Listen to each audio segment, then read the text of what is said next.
Once upon a midnight dreary, while I pondered weak and weary over many a quaint and curious volume of forgotten lore, while I nodded nearly napping, suddenly there came a tapping, as of someone gently rapping at my chamber door. "'Tis some visitor tapping at my chamber door, only this and nothing more."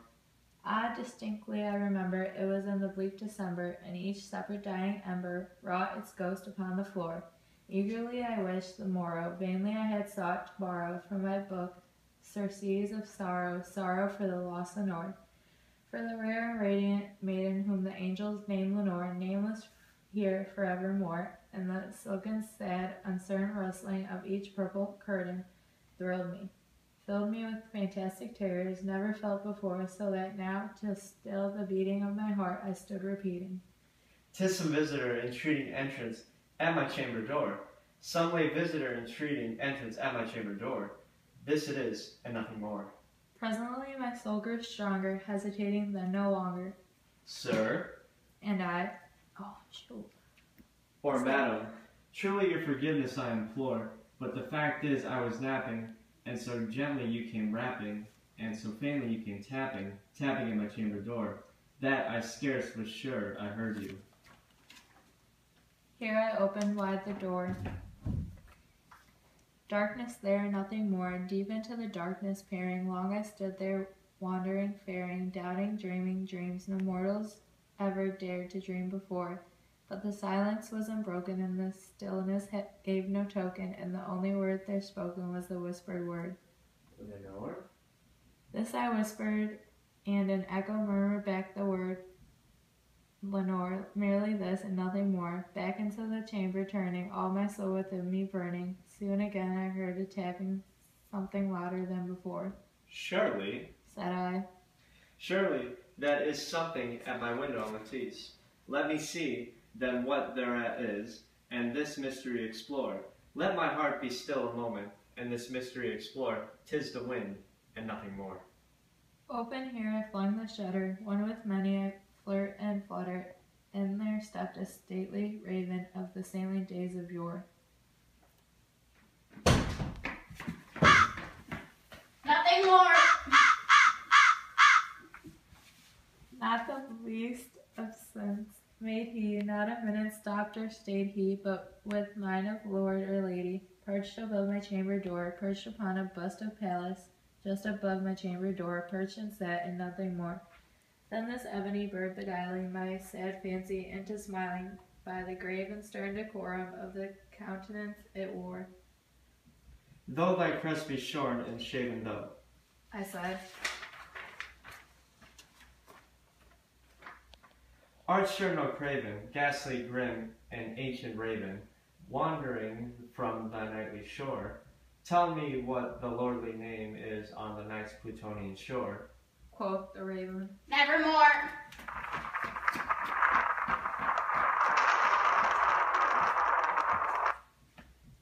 Much I marveled this ungainly fowl to hear discourse so plainly, though its answer little meaning, little relevancy bore. For we cannot help agreeing that no living human being ever yet was blessed with seeing bird above his chamber door, bird or beast upon the sculptured bust above his chamber door with such name as nevermore. But the raven, sitting lonely on that placid bust, spoke only that one word, as if his soul in that one word he did outpour. Nothing further than he uttered, not a feather then he fluttered, till I scarcely more than muttered, "Other friends have flown before. On the morrow he will leave me, as my hopes have flown before." Then the bird said, Nevermore.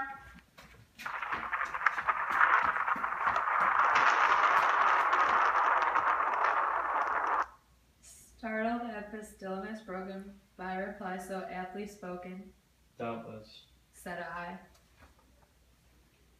What it utters is its only stock and store, caught from some unhappy master, whom unmerciful disaster followed fast and followed faster, till his songs one burden bore, till the dirges of his hope that melancholy burden bore of never, nevermore.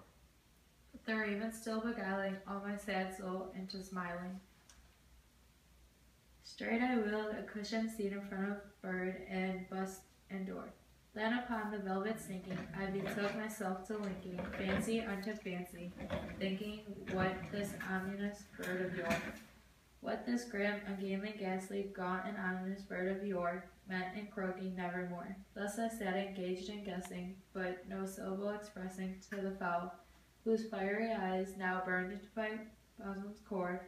This and more I sat divining, with my head at ease, reclining on the cushion's velvet lining that the lamplight gloated o'er, but whose velvet violet lining with the lamplight gloating o'er she shall press on nevermore. Then methought the air grew denser, perfumed from an unseen censer swung by seraphin, whose footfalls tinkled on the tuffled door. Wretch! I cried.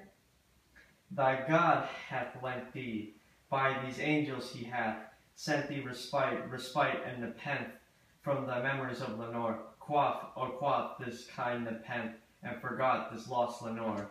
Quoth the raven. Nevermore.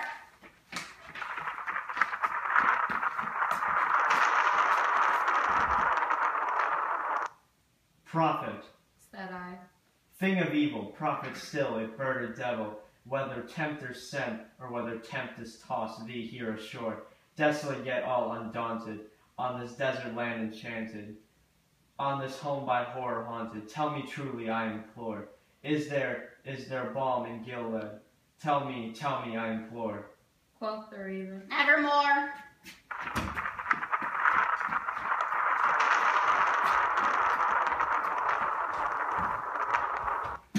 Prophet, Said I. thing of evil, prophet still, if bird or devil, by that heaven that bends above us, by that God we both adore, tell this soul with sorrow laden, if within the distant Aidenn, it shall clasp a sated maiden, whom the angels name Lenore. Clasp a rare and radiant maiden, whom the angels name Lenore. Quoth the raven. Nevermore.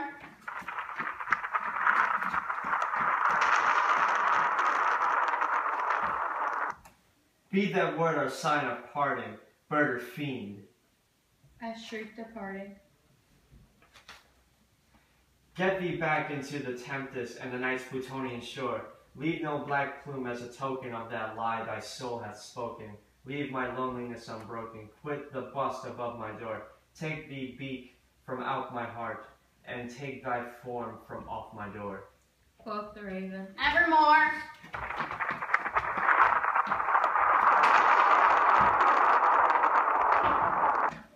And the raven never flitting, still is sitting on the pallid bust of Pallas just above my chamber door, and his eyes have all the seeming of a demon that is dreaming, and the lamplight o'er him streaming throws his shadow on the floor, and my soul from out that shadow that lies floating on the floor shall be lifted.